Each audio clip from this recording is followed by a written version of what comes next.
Welcome to chill pull review. నేను chill, వీడు pull. Hey ఊపిరి తీలా? నేను తీలా. అది ఊపిరి చూడలా? చూశాను. అయితే ఏంటి? ఇంకా సర్దార్కి టైం ఉంది. ఇది ఊపిరిరా. ఊపిరి చూసాం. అబ్బా ఊపిరి తీసాం. ఎంత బాగుంది. మామూలుగా మాట్లాడరా. అయితే పొజిషన్ చేంజ్. ఓకే.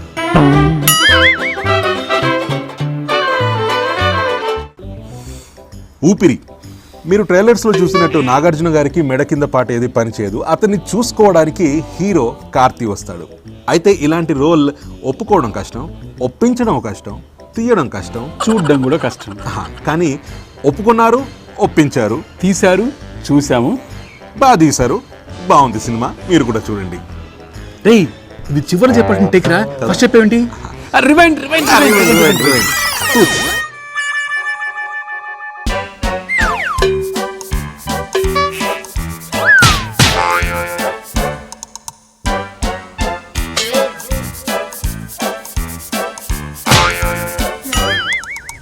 రే పుల్లు, ఎలా చిల్లు? ఈ మధ్య ఏంటో ఈ హృదయం పెద్దగా స్పందించట్లేదురా. ఏది జేబు వెనక ఉంటుంది అదేనా? ఇదే ఒక 2 సార్లు సన్నీ లియోన్ చూసి స్పందించింది, కానీ ఆ తర్వాత పెద్దగా స్పందన రాలేదు.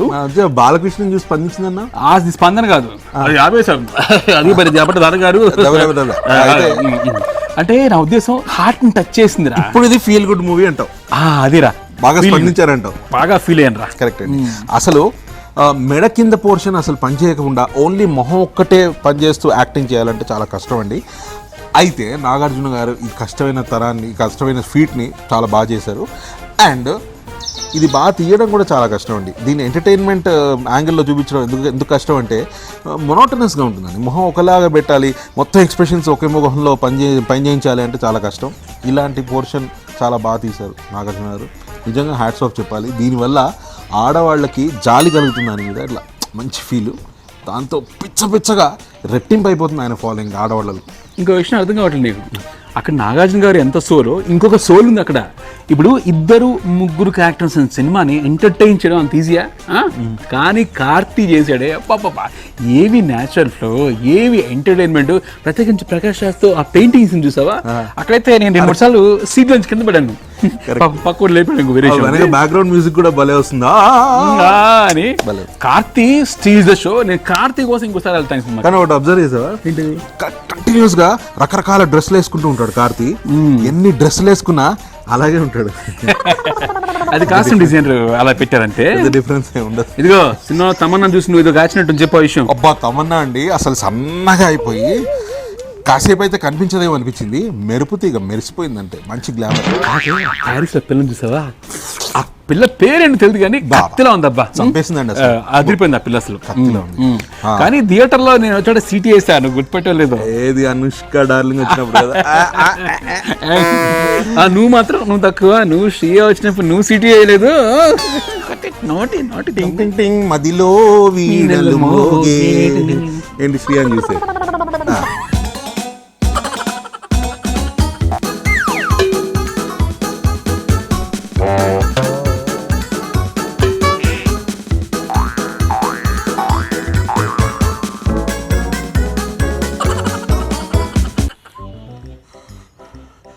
అరే చిల్లు, ఇక్కడ ఊపిరి రానట్లేదు, బయటికి తీసుకెళ్ళరా. ఇదే బయట, ఇంకెక్కడ తీసుకెళ్ళను? ఓహో ప్యారిసా? కాదురా, భూమి నుంచి బయటికి తీసుకెళ్ళు. రాకెట్లో డబ్బులు వద్దు వద్దు వద్దు వద్దు వద్దు వద్దు. నీ చేతులు పనిచేయరా? అరే పుల్లు, ఫిల్మ్లో గోపి సుందర్ బ్యాక్గ్రౌండ్ స్కోర్ దగ్గర నుంచి సాంగ్స్ వరకు ఎంత బాగున్నాయి అసలు. బ్యాక్గ్రౌండ్ స్కోర్ కూడా మొత్తం అయినా అసలు ఒక లైఫ్ ఎప్పుడు అని ఆ సాంగ్ ఒకటి ఐటమ్ సాంగ్తో సహా అన్ని బ్రహ్మాండంగా ఇచ్చారు. అంటే పెద్ద బ్లాక్ బస్టర్ మ్యూజిక్ కాదు, అంటే నీకు యాక్చువల్గా ఫిల్మ్లో కలిసిపోతుంది మ్యూజిక్. యాక్చువల్గా చాలా బాగుంటుంది. గోపి సుందర్ మంచి మ్యూజిక్ ఇచ్చారు, దాంట్లో డౌట్ అంత మాత్రం ఏమీ లేదు. నేను ఆర్కెస్ట్రేషన్ కొన్ని యూసేజెస్ కూడా చాలా బాగున్నాయి, ట్యూన్స్ అండ్ ఆల్. ఎగ్జాక్ట్లీ నిజంగా. వంశీ గారి గురించి నువ్వు చెప్పు. వంశీ పైడిపల్లి ఈ సినిమా వల్ల చాలా మెచ్యూర్డ్ డైరెక్టర్ అనిపించిందండి. ఎందుకంటే ఇలాంటి సబ్జెక్ట్ డీల్ చేయాలి అంటే లాజిక్ కావాలి, సెన్సిబిలిటీ ఉండాలి, తర్వాత ఒక బ్యాలెన్స్ ఉండాలండి. లాస్ట్కి ఏదో ఒకటి చేయబుద్ధి అవుతుంది, ఏదో మార్చేబుద్ధి అవుతుంది. నాగార్జున గారు ఉన్నారు కదా, ఏదో కమర్షియల్ ఎలిమెంట్ ఉండాలి, సినిమా హిట్ అవుతుందో ఫ్లాప్ అవుతుందో ఎక్కువ భయం, ఏదో ఒకటి దానివల్ల చిన్న మిస్టేక్ చేసే అవకాశం ఉంటుంది. కానీ ఇలాంటి మిస్టేక్ చేయకుండా చాలా బ్యాలెన్స్డ్గా తీసి మెచ్యూరిటీ ఉన్న డైరెక్టర్ అనిపించారు వంశీ పైడిపల్లి. Fantastic work. నాకు బాగా నచ్చింది ఎక్కడంటే ఒక ఎమోషన్ సీన్ వచ్చి అలా కంట తడిపెట్టిన వెంటనే ఒక కామెడీ సీన్ దాంట్లో వచ్చేస్తుంది పైగా. అది సూపరు. కాకపోతే సెకండ్ హాఫ్లో ఆ ప్యారిస్ ఎపిసోడ్ కొంచెం టెంపో డౌన్ అంటూ అనిపించింది నాకు కాస్త. మళ్ళీ సో మొత్తానికి ఎంత ఇస్తావు? ఎంత ఇస్తా ఉంటే యాక్చువల్గా చెప్పాలంటే ఇలాంటి మూవీస్ చాలా రేర్గా వస్తుంటాయి. అది మన తెలుగు ఫిల్మ్ ఇండస్ట్రీలో చాలా రేర్గా వస్తుంటాయి అబ్బాయి. నాకు తెలిసి మనం పెట్టిన 100 రూపీస్కి 80 రూపీస్ బ్యాక్ వచ్చేసాయి. 80 rupees out of 100 rupees. 100 rupees. కాబట్టి నేను చెప్పేది ఏంటంటే వెళ్ళి చూడండి, ఊపిరి ఆడించుకోండి.